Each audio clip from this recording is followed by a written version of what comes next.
আসসালামু আলাইকুম ওয়া রাহমাতুল্লাহ। প্রিয় দর্শক, ইস্তেগফার শব্দের অর্থ ক্ষমা প্রার্থনা করা। আসরের নামাজের পর এই ছোট্ট ইস্তেগফারটি পাঠ করলে জীবনের সকল গুনাহই ক্ষমা হয়ে যাবে ইনশাআল্লাহ। রাসূল সাল্লাল্লাহু আলাইহি ওয়াসাল্লামের কোনো গুনাহ নেই। এই নবীজি নিষ্পাপ থাকা সত্ত্বেও নবীজি সাল্লাল্লাহু আলাইহি ওয়াসাল্লাম প্রতিদিন 70 বারেরও অধিক তওবা ও ইস্তেগফার করতেন। অথচ আমাদের গুনাহের কোনো শেষই নেই। যেদিকে তাকাই সেদিকে শুধু গুনাহ আর গুনাহ। এমন কোনো দিক নেই যেদিকে তাকালে আমরা গুনাহ দেখি না। গুনাহ করতে করতে আমরা এখন গুনাহের সাগরে হাবুডুবু খাচ্ছি। প্রিয় দর্শক, এই গুনাহ নিয়ে যদি আমরা কবরে যাই তাহলে কি উপায় হবে আমাদের একটিবার ভেবে দেখেছেন? তাই আসুন আজকের ভিডিওর এই ছোট্ট ইস্তেগফার দ্বারা আমরা আল্লাহর কাছে এই নিয়মে তওবা এবং ইস্তেগফার করব ইনশাআল্লাহ। রাসূল সাল্লাল্লাহু আলাইহি ওয়াসাল্লাম বলেন, যে ব্যক্তি আল্লাহর কাছে খাঁটিভাবে তওবা করে তার জীবনের সকল গুনাহই আল্লাহ তাআলা ক্ষমা করে দেন এবং পূর্ববর্তী গুনাহের সমপরিমাণ নেক তার আমলনামায় যোগ করে দেন। সুবহানাল্লাহ। তাই আমি বিশ্বাস করি যে ব্যক্তি চায় তার গুনাহ সমূহকে ক্ষমা করাতে, যে ব্যক্তি আল্লাহ রাব্বুল আলামিনকে ভালোবাসে, যে ব্যক্তি কবরের জিন্দেগিকে ভয় করে, নবী সাল্লাল্লাহু আলাইহি ওয়াসাল্লামকে ভালোবাসে, আজকের ভিডিওটি এড়িয়ে যাবে না। অবশ্যই সম্পূর্ণ ভিডিওটি মনোযোগ সহকারে শুনবে এবং এইখান থেকে আমলটি শিখে পরবর্তীতে সেও আসরের নামাজের পর এই আমলটি করবে। আল্লাহ রাব্বুল আলামিন তার জীবনের সকল গুনাহই ক্ষমা করে দিবেন এবং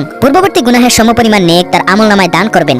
সুবহানাল্লাহ। প্রিয় দর্শক, আসরের সময় আমলটি করার কথা বলছি কেন, এটা আপনাদের মনে কি প্রশ্ন জাগে? তাহলে জেনে নিন। আসরের নামাজের পর আল্লাহ রাব্বুল আলামিন দোয়া কবুল করেন। আসরের সময় আল্লাহ তাআলা দোয়া কবুল করেন। প্রিয় দর্শক, কয়েকটি সময়ে আল্লাহ তাআলা দোয়া কবুল করে থাকেন। তার মধ্যে অন্যতম সময় হচ্ছে এই আসরের সময়। আবার বৃষ্টির সময়ও আল্লাহ তাআলা দোয়া কবুল করেন। প্রিয় দর্শক, তাই আসরের নামাজের সময় এই দোয়াটি, এই ইস্তেগফার আমলটি করবেন ইনশাআল্লাহ। আজকের ভিডিওতে দুইটি পার্ট আলোচনা করব। প্রথম পার্টে আলোচনা করব ইস্তেগফারের ফজিলত। দ্বিতীয় পার্টে আলোচনা করব কোন সেই ইস্তেগফার যে ইস্তেগফার পাঠ করলে জীবনের সকল গুনাহই ক্ষমা হয়ে যাবে। তো চলুন প্রথম পার্টে আলোচনা করি ইস্তেগফারের ফজিলত সম্পর্কে। মায়ার নবী সাল্লাল্লাহু আলাইহি ওয়াসাল্লাম বলেন, হে উম্মত, তোমরা যদি ইস্তেগফার না পাঠ করতে এবং গুনাহ করতে এবং আল্লাহর কাছে ক্ষমা না চাইতে, তাহলে আল্লাহ তাআলা এই দুনিয়াতে এমন একদল জাতি প্রেরণ করত যারা গুনাহ করত এবং সাথে সাথে মহান মালিকের দরবারে ক্ষমাও চাইতো। প্রিয় দর্শক, আল্লাহ তাআলা ক্ষমা করতে অনেক ভালোবাসে। বান্দা ভালোবাসে গুনাহের কাজ করতে আর আল্লাহ তাআলা ভালোবাসে সেই গুনাহ ক্ষমা করে দিতে। সুবহানাল্লাহ।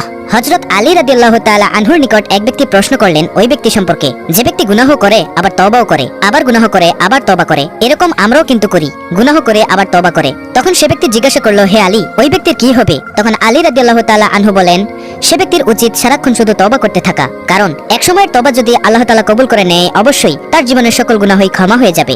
বেশি বেশি তওবা করলে শয়তান পলায়ন করে থাকে। আল্লাহু আকবার। মায়ার নবী সাল্লাল্লাহু আলাইহি ওয়াসাল্লাম প্রত্যেক ফরজ সালাতের পর 3 বার উচ্চ স্বরে অথবা নিম্ন স্বরে বলতেন, আস্তাগফিরুল্লাহ, আস্তাগফিরুল্লাহ, আস্তাগফিরুল্লাহ।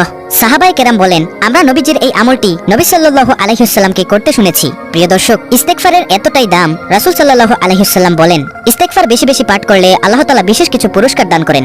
যেমন নম্বর 1, রিজিকের দায়িত্ব নিয়ে নেন।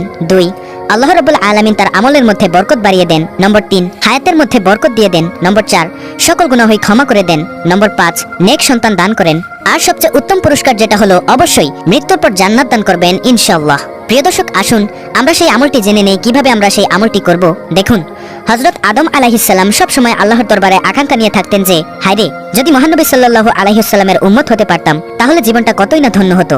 অথচ আমাদের তো আল্লাহর কাছে ক্ষমা চাইতে হলে একটি নির্দিষ্ট জায়গায় গিয়ে ক্ষমা চাইতে হয়। অথচ মুহাম্মদ সাল্লাল্লাহু আলাইহি ওয়াসাল্লামের উম্মতেরা এমন হবে যে তাদের কোনো নির্দিষ্ট জায়গায় যাওয়া লাগবে না। তারা যেখানে বসে আল্লাহকে বলবে, যদিও পানির নিচে থাকে, সেখানেও যদি বলে, হে আল্লাহ, তুমি আমাকে ক্ষমা করে দাও, আল্লাহ রাব্বুল আলামিন তাকে সাথে সাথেই ক্ষমা করে দিবেন। আদম নবী এই আখিরি জামানার পয়গম্বরের উম্মতের জন্য আফসোস করেছেন, আর হযরত ঈসা আলাইহিস সালাম আফসোস করে দোয়া করেছেন, আর আল্লাহ তাআলা সেই দোয়া কবুল করেছেন। যার কারণে কিয়ামতের পূর্বে আমাদের নবী সাল্লাল্লাহু আলাইহি ওয়াসাল্লামের উম্মত হয়ে ঈসা আলাইহিস সালাম এই পৃথিবীতে আসবেন, একজন নবী হওয়া সত্ত্বেও। প্রিয় দর্শক, সেই নবীর উম্মত হয়ে যদি আমরা আমাদের গুনাহ রাশি ক্ষমা না করাতে পারি তাহলে আমাদের চেয়ে দুর্ভাগ্যবান আর কেউই নেই। তাহলে চলুন আমরা সেই আমলের কথা জেনে নেই। আমলটি করার নিয়ম হলো, যখন আসরের নামাজের আজান দিবে তখন সুন্দরভাবে আসরের আজানের জবাব দিয়ে তারপর সুন্দরভাবে 8 রাকাত আসরের নামাজ জামাতের সাথে আদায় করে তারপরে এক ধ্যানে বসবেন।